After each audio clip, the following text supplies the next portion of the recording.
Baik, yang pertama yaitu menjelaskan pentingnya dan keuntungan menggunakan database dibandingkan dengan sistem warisan berbasis file atau file-based legacy system. Nah, yang pertama, database memungkinkan pengelolaan data yang lebih terstruktur, mudah diakses, dan aman. Yang kedua, mengurangi redundansi data dan inkonsistensi. Yang ketiga, memungkinkan berbagi data antar pengguna secara lebih efisien.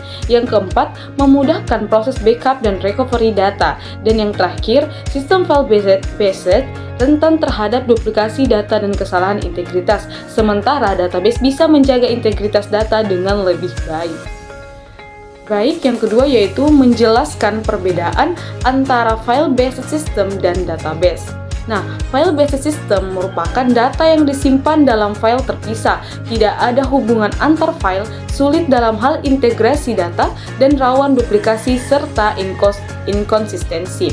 Sedangkan database system adalah data yang dikelola secara terpusat, relasi antar data dapat dibangun, integritas dan keamanan data lebih terjamin, dan lebih mudah melakukan query untuk mendapatkan informasi.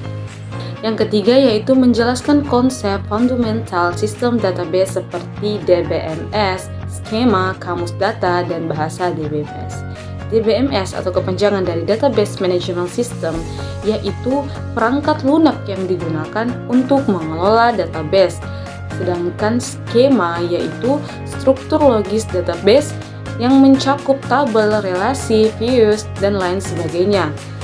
Sedangkan kamus data yaitu metadata atau data tentang data yang ada di dalam database atau data yang tersimpan di dalam database.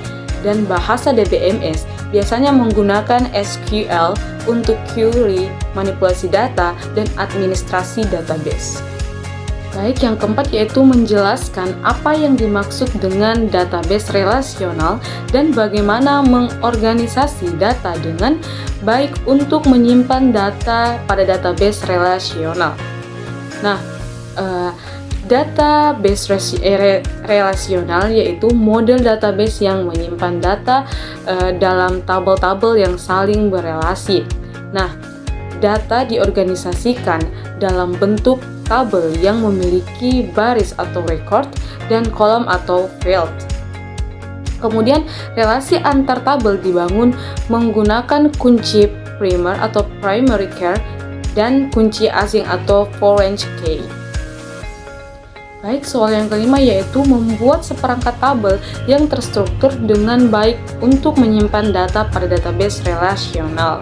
Nah, yang pertama itu identifikasi entitas yang dibutuhkan. Yang kedua, tentukan atribut masing-masing entitas.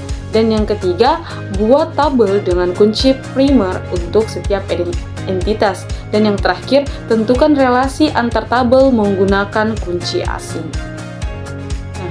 Yang terakhir yaitu melakukan query sederhana menggunakan database Microsoft Access.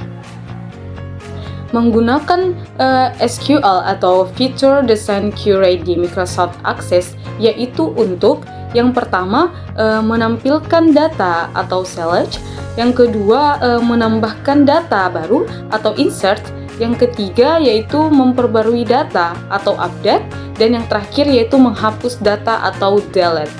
Nah, itulah tadi pembahasan kita pada hari ini. Sampai jumpa di video selanjutnya. Wassalamualaikum warahmatullahi wabarakatuh.